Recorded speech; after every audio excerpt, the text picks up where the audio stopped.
This sauce is a reason for fat Chinese kids all over the world. Keep watching to find out why. Welcome to Chong's Kitchen. This recipe is for people who can't cook but want to pretend to everyone that they can cook. It's a recipe that I reckon maximized my fatness as a child. If you're a fat Chinese kid, you know about fried fish they bring at the end of the meal. Never at the start of the meal, it's always at the end of the meal. You've had your entree, you've had your main, you've had your second main, you've had your third main, you've had your noodle, and then they finally bring in the fried fish. You're like super full, and then you're like, oh yeah, I'll just top it up on, get my bowl of rice, I'll put my fried fish on it, and then I'll pour this sauce all over it. This is the sauce we're gonna make today, and you don't actually need to cook it, you just need to assemble it, and it's super tasty. The other time that I've had it as well is also with barley, called sambal mata, and AKA crack sauce. Crack sauce is really easy to make. All you really need to do is just chop up stuff. As long as you can chop up stuff as finely as possible, it's gonna hold in your fridge a couple of days, and we usually finish it because we put it on everything. So today's fish we're gonna use is a rockling. This is a rockling. Rocklings live in caves. This is my 120 gun. I saw the ling in a cave. I'm gonna call this the cave. I went in there and I kind of held it like this, back at my crotch, and I fired, bang. Gun ends up firing back towards you, man, then it fires forwards. But in saying that, it's a delicious eating fish, and it's gonna be more delicious with crack sauce. So, all right, what do we need? We've got red cayenne, we've got chilies, lemongrass, garlic, ginger, shallots, and kaffir lime leaves. You need a bit of fish sauce, and you need some sort of oil. I'm using rice bran oil, and you need some sugar. Essentially, this is all stuff that makes food taste tasty. And we just leave it in the bowl, in the fridge. Every time you eat something like fish, steak, or whatever, just pan fry the meat, put a little bit of crack sauce on it, a bit of soy sauce, and bam! Tastes like Chinese restaurant or sambal mata. It is sambal mata. All right, cool. Gonna get the shallots, and we're gonna chop these up. Essentially, just chop everything up, put it in a bowl, hot oil. Don't wanna fry it off, because if you fry it off, it cooks it too much, and we don't want that. Oh, man, shallots. Look at this stink shallot.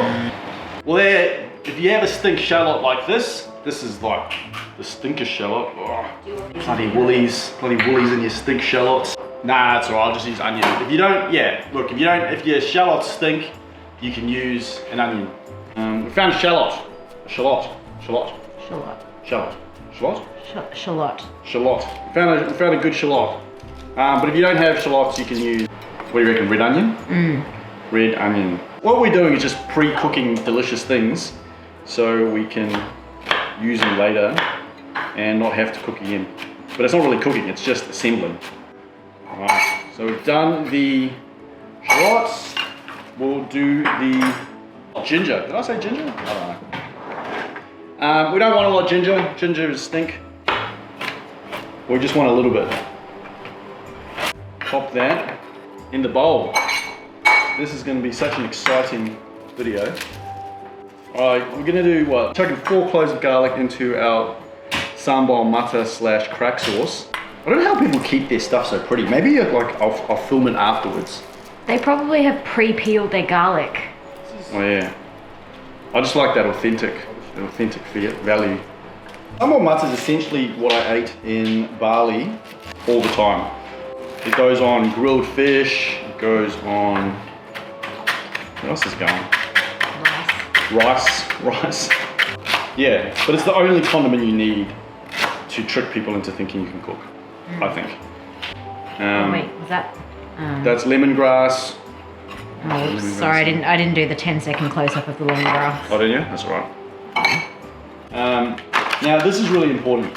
It gives the sambal mata a little bit of color, and it makes it look fresh.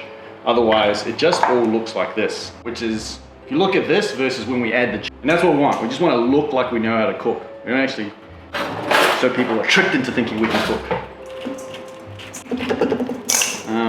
I was going to say it's a 5-second recipe, but it really isn't, because you spend most of your time just chopping stuff up. If you look at it now. Oh yeah, nice and colourful. So it looks super colourful, it's very pretty, very tasty. People think, wow, Tony can cook. But in fact, all he's done is pour hot oil onto a bunch of stuff that he's chopped. All right, so we've done the garlic, we've done the ginger. This kaffir lime leaves Look, you don't need the lime leaves for it to be delicious, but they do have a really nice touch. For your lime leaves. All right, so we've pretty much done everything. Sugar, bit of sugar in there, tablespoon of sugar. That was definitely more than a tablespoon. That was at least 3 tablespoons. Doesn't matter, just chuck some in there. It just adds to flavor. It's not sweet enough, add some more sugar. Bit of fish sauce, get some fish sauce in there. I think they use like shrimp paste, but I don't know, whatever. It's too lazy. All right, now the magic. Just gonna heat up some oil in a pot, and then when we feel like it's hot enough, we just pour it on and then the sambal mata's done. Now, good way to know when the oil's done is I just like to put something in there, like a little small chili. So essentially, when you start getting some bubbling like that, you're good to go. Just got the hot oil, and we're just gonna pour it into the sambal mata and hope that the bowl doesn't break.